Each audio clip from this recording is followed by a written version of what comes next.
Out of sight, out of mind. Harry shed tears as William and Kate eased name on Christmas guest list.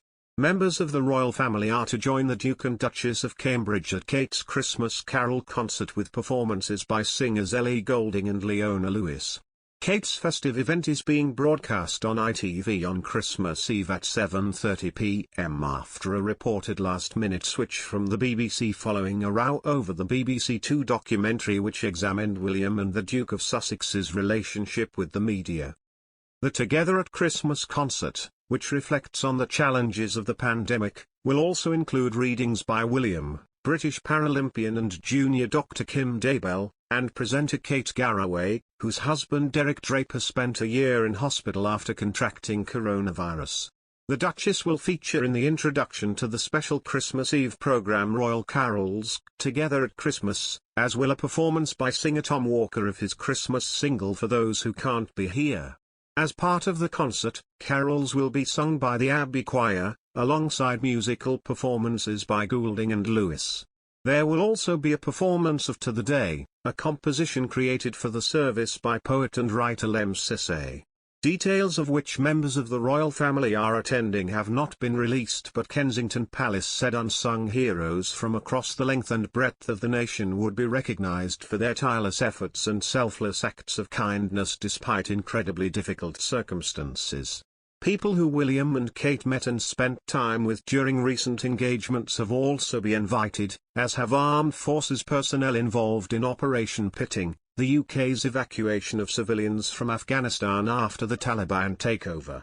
Guests experiencing isolation, such as those with limited social connections, the recently bereaved or those without their own homes, will also be in the church. BBC Two's The Princes and the Press, which was presented by Amol Rajan, was criticised by the royal households for giving credibility to overblown and unfounded claims, and prompted the broadcast of the service to be moved from the BBC to ITV. The two-part documentary included suggestions that negative stories about Harry and the Duchess of Sussex were leaked by courtiers and there was a competitiveness between households. As much as we love seeing our families at Christmas, it can also be a time when tensions ride high. And while they might not need to argue over who does the washing up, even the royals aren't immune to festive family fallouts. A new book by royal biographer Christopher Anderson suggests how one particular drama unfolded in 2019. To recap, during the Queen's Christmas speech that year, people noticed that there were no photographs on her desk of Meghan Markle and Prince Harry.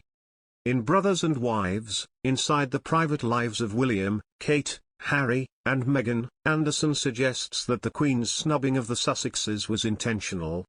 Speaking to Us Weekly, Anderson points out that in 2018, a photo of Archie, Meghan and Harry was very prominently displayed as the Queen addressed the nation. The following year, he claimed, Her Royal Majesty was asked which photographs she wanted in the shot next to her. Pointing to a photo of the Sussexes, she reportedly said, "We won't be needing that one."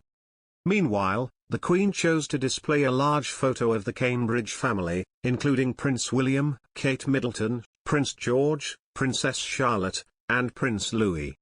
There are all sorts of subtle messages that are conveyed in this kind of soap opera that goes on, said Anderson, who believes that the moment was a turning point.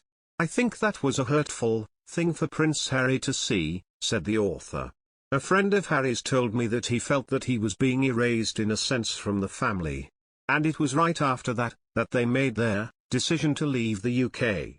I think that was one of the things that prompted them to issue the statement that they were stepping back from royal life for a full-time real life." Anderson concluded, "It seems very subtle, but when you think about it, when somebody cuts you out of the family album, so to speak, it's a pretty strong message."